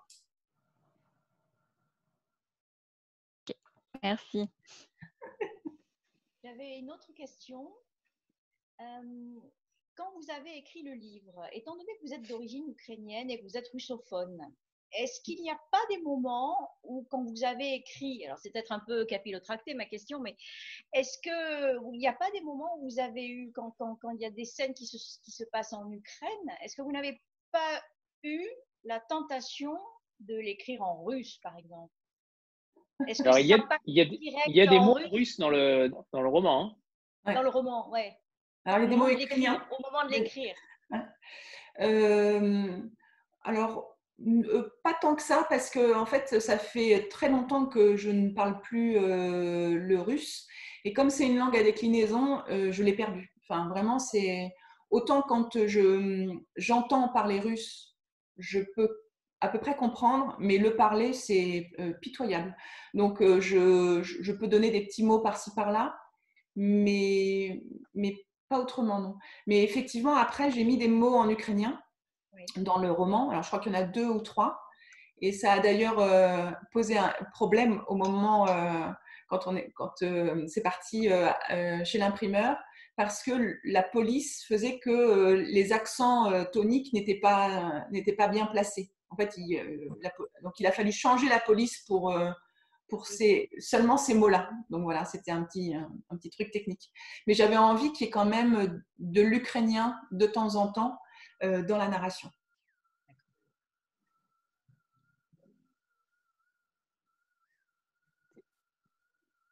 Catherine, tu voulais intervenir? Oui. Alors moi, c'est pas vraiment une question, c'est juste que je n'ai pas encore lu donc le livre. Je l'ai toujours noté sur mon petit carnet, et la raison pour laquelle je l'ai pas lu de suite, c'est que il y a maintenant quelques années quand même, j'ai lu un livre de Darach McKeown, Tout ce qui se dissout dans l'air. Oui. Qui est complètement en raccord avec la série, pour le coup, que j'ai vu aussi. C'est-à-dire que c'est le Tchernobyl vraiment côté pas morbide, mais enfin presque quand même, avec les détails, avec à partir du moment où la centrale explose, en tout cas pour le roman de Darach McKeown, c'est ça. Il y a du romanesque au milieu, puisque c'est une espèce de chassé croisé entre plusieurs personnages et plusieurs familles qui finalement, on se rend compte, sont liées entre elles, etc., mais vont vivre la catastrophe avant, pendant et après, et des années après. Et du coup, voilà, j'avais peur de retrouver la même chose, puisque c'est quand même difficile à lire, et voilà. Et donc là, je l'ai souligné sur mon petit carnet, parce que du coup, c'est un autre pan, c'est une autre vision, et ça m'intéresse encore plus. Oui. Voilà, donc c'était pas une question, c'était juste pour montrer l'utilité de ce petit visio en live, qui du coup fait que je l'ai voilà. Merci. En fait, après, il y a quand même, je n'élude pas hein, quand c'est la catastrophe, ou quand Ivan parle des conséquences dans les lettres, j'en parle aussi. Mais c'est pas vraiment le point névralgique du livre. Voilà, et du coup, c'est ça qui m'intéresse encore plus, c'est que c'est un autre pan, une autre façon finalement de parler de l'Ukraine. Ouais. Et voilà, et du coup, la petite question, c'est est-ce que vous l'avez lu, tout ce qui se dissout dans l'air? Oui. Okay. Alors, je l'ai lu, mais je l'ai lu en juillet 2019. Donc, j'avais déjà écrit, je ne savais pas qu'il existait. Donc, et c'est alors je ne sais plus pourquoi, je crois qu'on m'en a parlé, on m'a dit, ah tiens, tu as écrit un livre sur l'Ukraine, enfin sur Tchernobyl, est-ce que tu as lu celui-ci? Donc, je n'avais pas lu. Ouais. C'est quoi le titre, Ce qui se dissout dans l'air? Tout ce qui se dissout dans l'air de Darach McKeown. Non, mais aujourd'hui, on est à crier dans les ruines. On parle pas des concurrents. Mais non, c'était pas ça le but. Je plaisante. Non, mais c'est un bon roman, effectivement. J'ai beaucoup aimé aussi, en fait, le fait qu'il y ait plusieurs narrateurs, et qu'à un moment donné, tout s'entrecroise, etc. C'était se bien. regroupent, etc. Mais là, voilà, moi, pour le coup, je l'avais noté, c'était dans mes prochains achats. Et pour le coup, ça m'attire encore plus parce que justement, ce pan-là, très factuel, même s'il y a un petit peu de romanesque, comme dans la série finalement, Oui. c'est lourd, c'est dur, c'est lourd, voilà, c'est très ancré dans le réel. Et finalement, cet autre pan-là m'intéresse beaucoup plus. Ouais. Ok.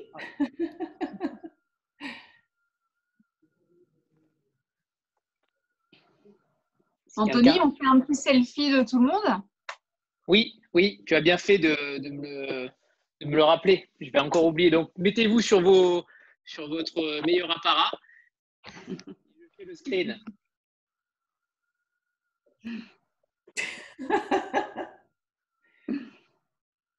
Ah, bien, Taël. Parfait, super. Est-ce que vous avez encore des questions? Si David aussi, tu veux intervenir, n'hésite pas. Hein. Non, tu as trop parlé hier. C'est pas vraiment une question. Je crois qu'il va sortir en poche en septembre, Alexandra, c'est ça hein? Oui, tout à fait. Oui. On sait chez qui ou pas encore? Chez Point, je crois. Oui, ça. Hein. Bravo. Hein. Merci.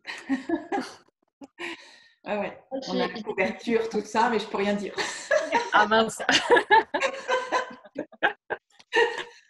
Justement, je voulais te demander s'ils allaient garder la même couverture ou pas du tout, mais bon, tu nous diras rien. Bah, je sais pas, David, je sais pas ce que je peux dire ou pas. Ouais, tu peux dire ce que tu veux. Il n'y a pas de. Alors non, c'est pas la même couverture.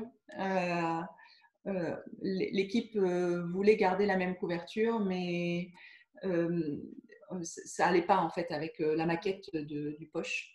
Donc c'est une autre couverture que j'aime beaucoup et qui donne un autre aspect. C'est vraiment un autre aspect du livre. Voilà. Et donc ce n'est pas Elena qui fait la couverture. Non. Ok. On a dit qu'elle travaillait en exclusivité avec les forges. T'as pas tout Je sais. J'ai quand même hésité et tenté. Peut-être que David n'est pas au courant. Peut-être que c'est Elena qui fait la couverture pour le point. Non, mais il est arrivé une fois que un éditeur de poche, j'ai lu pour un titre qui s'appelle Super Normal, n'arrivait pas à trouver la bonne couverture. Et finalement, c'est leur direction artistique qui a trouvé que notre couverture était très bien. Donc ils ont sorti leur édition de poche avec la même couverture que nous. Mais c'est assez rare comme configuration parce qu'en fait, les contraintes du poche ne sont pas les mêmes que les contraintes du grand format. Quand vous êtes en poche, vous vous adressez à beaucoup plus de gens et les poches se vendent traditionnellement beaucoup en grande surface et donc ont des contraintes graphiques de visibilité que nous n'avons pas.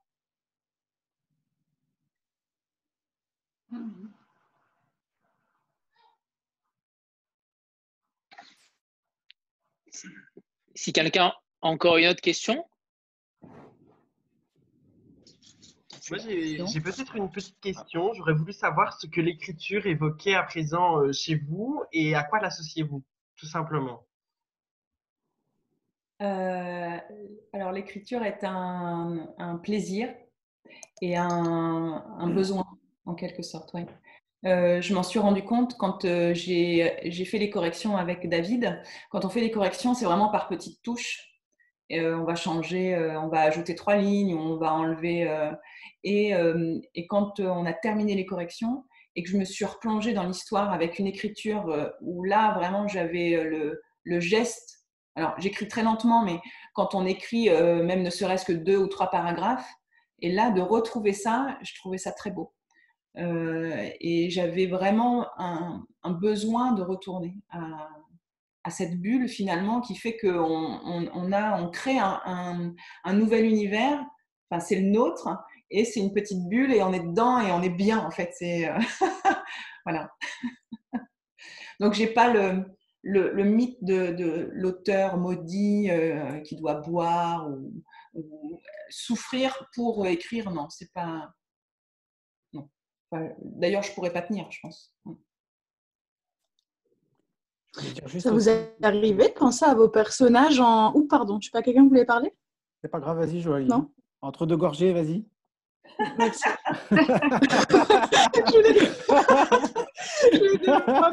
Je coupe pas. Allez, vas-y. C'est faux, c'est faux.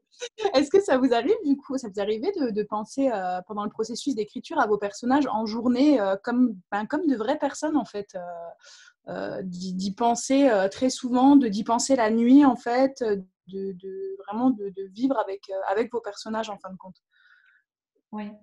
Alors, comme j'écris très lentement, j'écris beaucoup aussi quand je suis en vacances.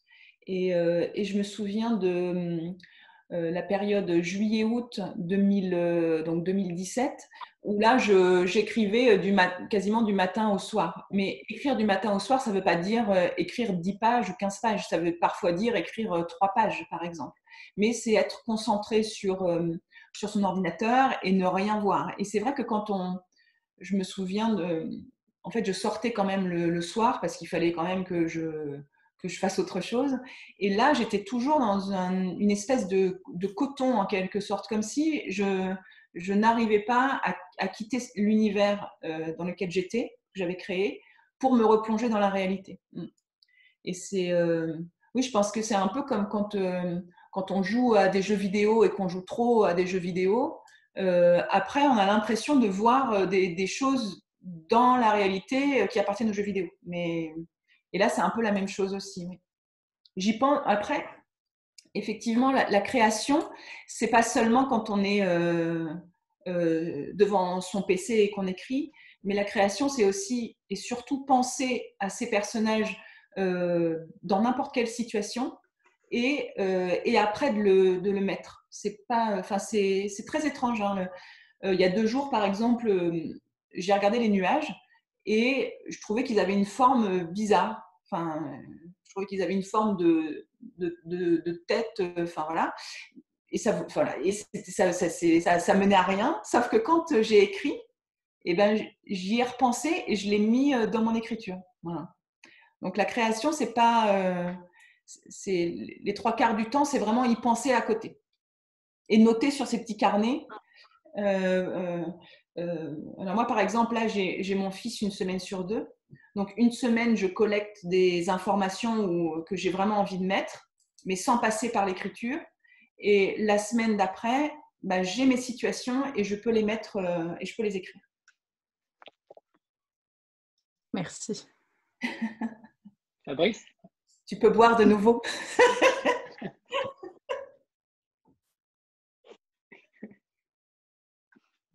On t'entend pas, Fabrice, t'es en muet là. Oui, il faut que tu mettes le micro, Fabrice. Voilà. C'est bon. Ah oui, vous voyez, c'est des choses simples, mais bon, c'est la première fois pour moi.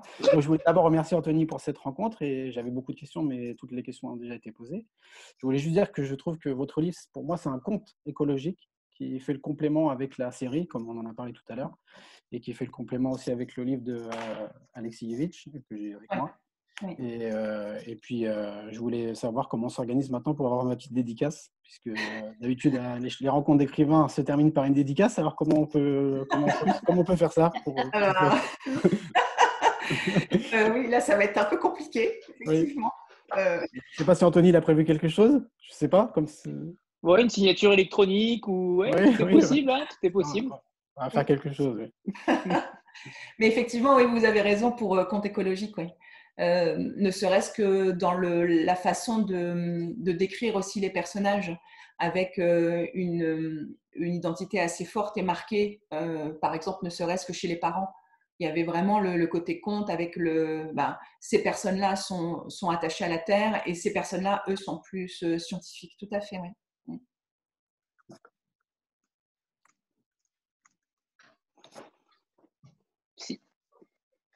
Si quelqu'un veut encore intervenir. Non ? Oui. Moi, j'avais une petite question, mais vous avez partiellement répondu. Vous n'écrivez pas forcément quotidiennement, du coup, c'est plutôt une semaine sur deux, du coup. Par chez vous, c'est en écriture partagée. C'est ça, exactement. Écriture très partagée. Alors là, partagée, mais sinon très partagée, parce que quand j'ai des copies, quand je dois faire cours ou quand je suis en dédicace, c'est effectivement des moments où je suis de nouveau avec Léna et Ivan.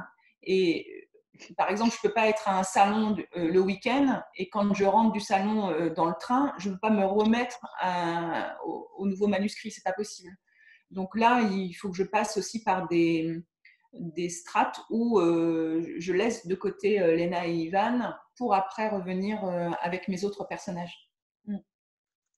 Mais pour ça, le confinement a du bon dans le sens où je suis vraiment soit avec mon fils, soit avec mes personnages. Donc là, il y a vraiment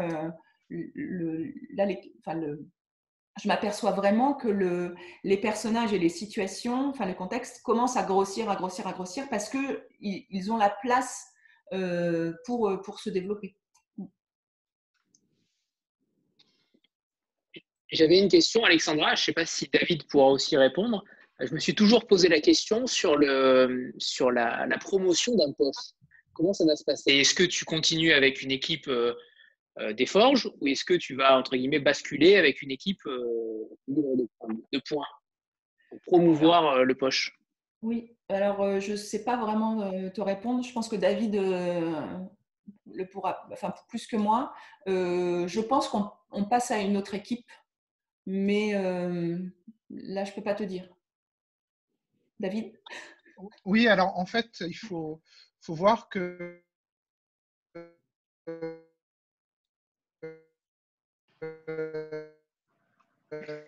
on t'entend mal, David. Un éditeur. Ah, pas du tout. C'est bon, ça revient. Ouais. D'accord. Alors, un éditeur de poche, c'est une autre maison d'édition avec son propre outil de production et de promotion. Anthony, tu me fais signe quand on n'entend plus, d'accord? Bon. Ok. Mais même dans les groupes, comme par exemple le groupe Gallimard, où il y a du grand format et du poche, c'est des équipes qui restent dissociées. Et donc, habituellement,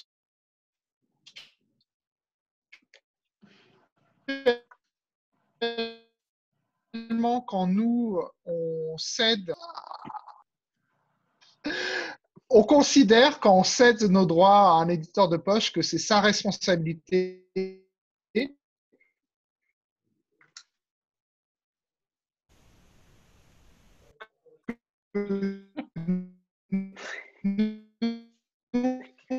On dirait Tetris.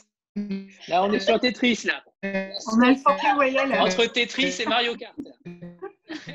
Ah, ça fait un peu xylophone, même, je trouve. C'est pas mal, c'est musical. Position.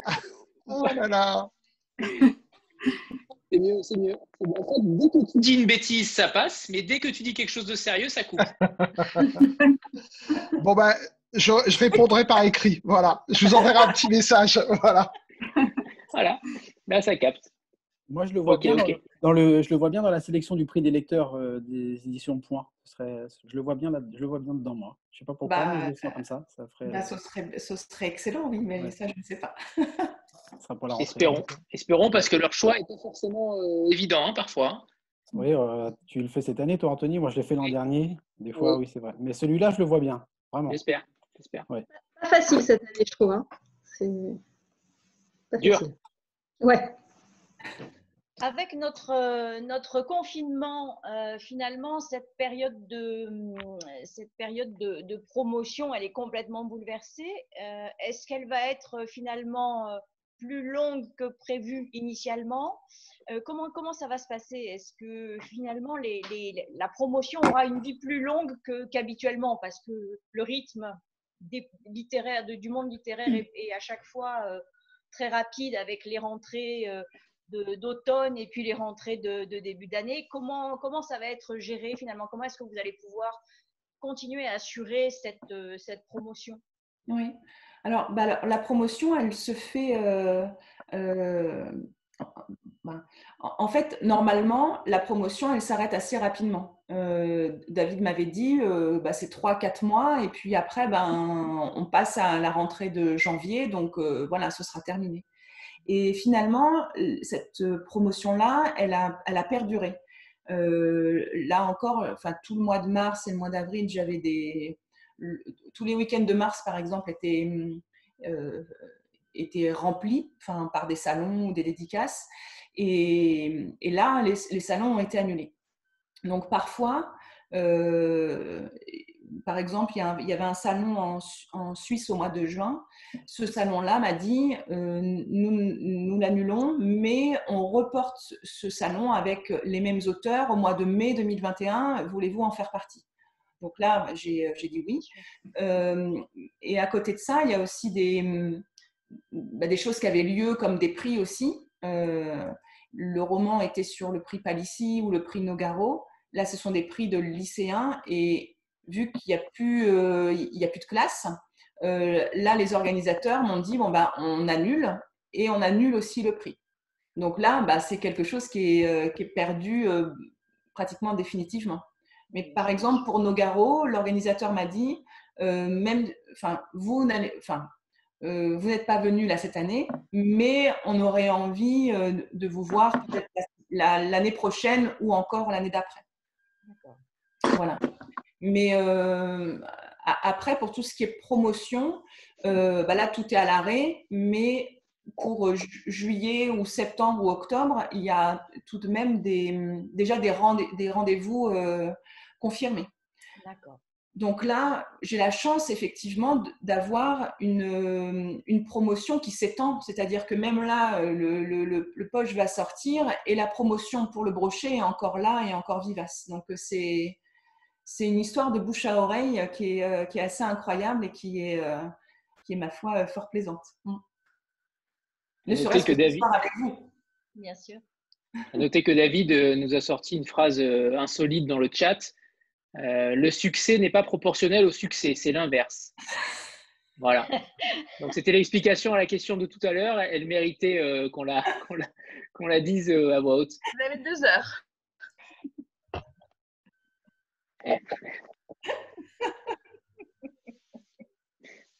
David, on ne te voit plus non plus, hein? Il se cache. Ça fait une phrase pareille. Il se cache derrière son étiquette. Si vous avez encore une question, n'hésitez pas. Il nous reste peu de temps, je crois. Il nous reste une dizaine de minutes.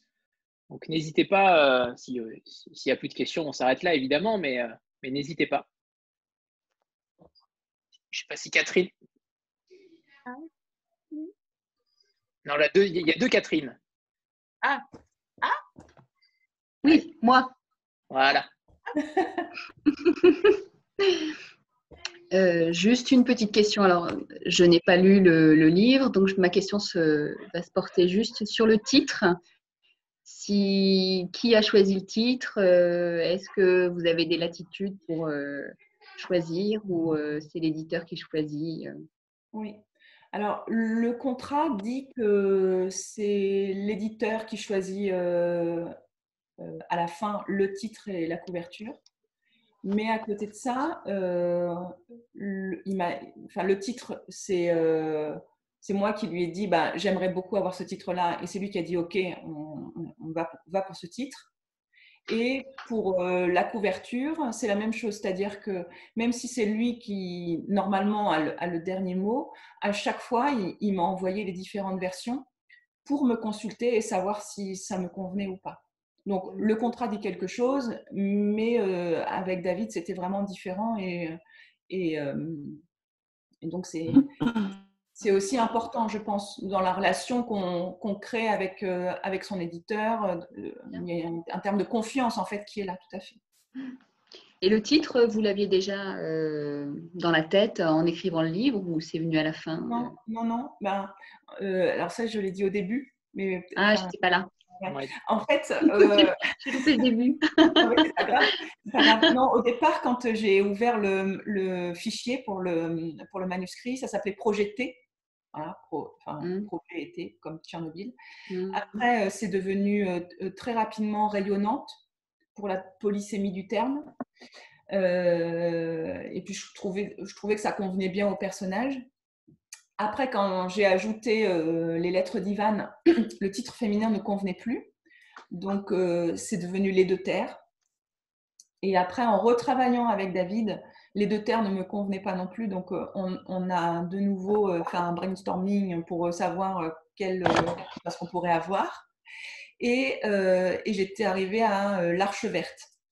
Sauf que lors d'un dîner avec les forgerons, donc c'est un dîner mensuel, on a, les auteurs m'ont demandé quel était mon titre, et quand je leur ai donné le titre, ça a été Waterloo. C'était terrible. Enfin voilà, ils m'ont dit quoi, mais c'est pas possible que ce soit ce titre-là, etc. Donc là aussi, on a essayé d'imaginer un autre titre. Donc ils m'ont posé plein de questions, et à la fin du dîner, Gilles Marchand m'a dit, moi, quand je n'arrive pas à trouver un titre, je vais lire des poèmes, et à ce moment-là, les poèmes convoquent des images, et je peux, le titre naît de là. Et il me dit, quand je t'écoute parler de ton roman, ça me fait penser à un poème que je viens de lire, qui est un poème très peu connu d'Aragon, qui s'appelle « Poème à crier dans les ruines ».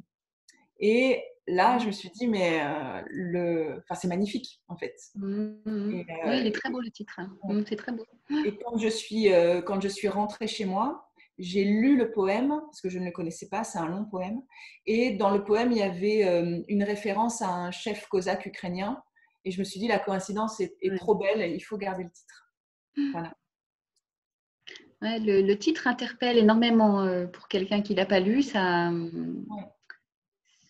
voilà, il n'est pas banal. Oui. En fait, et après, je voulais vraiment garder le A qui est dans le poème A, crier dans les ruines. Parce que crier dans les ruines, c'est pas la même chose que. Enfin, il y a encore A, crier dans les ruines, ça interpelle encore plus. Pourquoi A, crier dans les ruines? Et ça permet d'être en tête dans l'index alphabétique. Voilà. Comme le disait David hier. C'est ça, c'est comme aux forges. Et voilà. On a essayé de changer mon nom de famille, mais bon, à Osélique, c'était.